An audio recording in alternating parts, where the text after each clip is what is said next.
البقرہ آیات 148 تا 152۔ ہر ایک کے لیے ایک رخ ہے جدھر وہ منہ کرتا ہے، پس تم بھلائیوں کی طرف دوڑو۔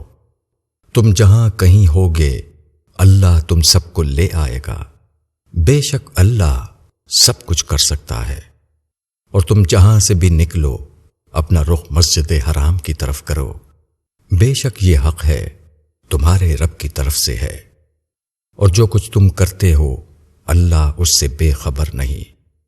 اور تم جہاں سے بھی نکلو اپنا رخ مسجد حرام کی طرف کرو، اور تم جہاں بھی ہو اپنے رخ اسی کی طرف رکھو، تاکہ لوگوں کو تمہارے اوپر کوئی حجت باقی نہ رہے سوائے ان لوگوں کے جو ان میں بے انصاف ہیں۔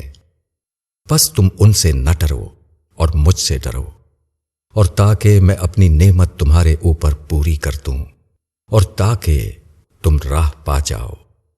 جس طرح ہم نے تمہارے درمیان ایک رسول تمہیں میں سے بھیجا جو تم کو ہماری آیتیں پڑھ کر سناتا ہے اور تم کو پاک کرتا ہے، اور تم کو کتاب کی اور حکمت کی تعلیم دیتا ہے، اور تم کو وہ چیزیں سکھا رہا ہے جن کو تم نہیں جانتے تھے۔ پس تم مجھ کو یاد رکھو، میں تم کو یاد رکھوں گا، اور میرا احسان مانو، میری ناشکری مت کرو۔ تشریح۔ کعبے کو قبلہ مقرر کیا گیا تو یہودیوں اور عیسائیوں نے اس قسم کی بحثیں چھیڑ دیں کہ مغرب کی سمت خدا کی سمت ہے یا مشرق کی سمت۔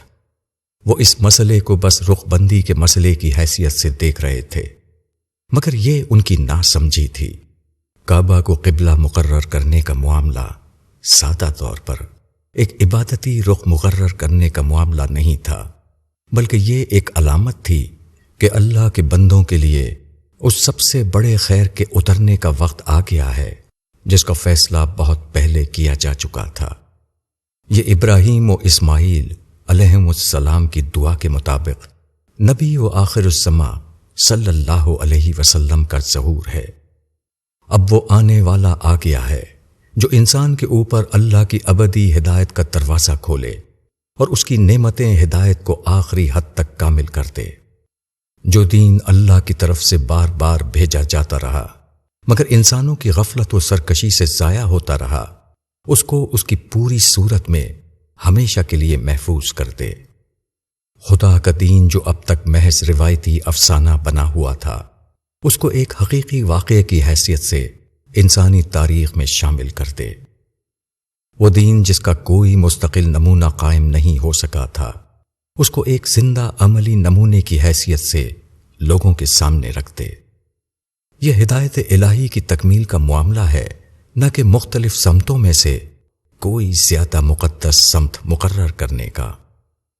کعبہ کی تعمیر کے وقت ہی یہ مقرر ہو چکا تھا کہ آخری رسول کے ذریعے جس دین کا ظہور ہوگا اس کا مرکز کعبہ ہوگا۔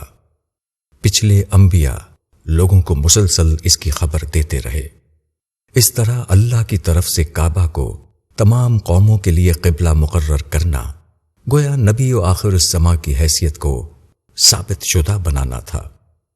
اب جو سنجیدہ لوگ ہیں ان کے لیے اللہ کا یہ اعلان آخری حجت ہے، اور جو لوگ آخرت سے بے خوف ہیں ان کی زبان کو کوئی بھی چیز روکنے والی ثابت نہیں ہو سکتی۔ جو اللہ سے ڈرنے والے ہیں وہی ہدایت کا راستہ پاتے ہیں۔ اللہ کو یاد رکھنا ہی کسی کو اس کا مستحق بناتا ہے کہ اللہ اس کو یاد رکھے۔ اللہ سے خوف رکھنا ہی اس بات کی ضمانت ہے کہ اللہ اس کو دوسری تمام چیزوں سے بے خوف کر دے۔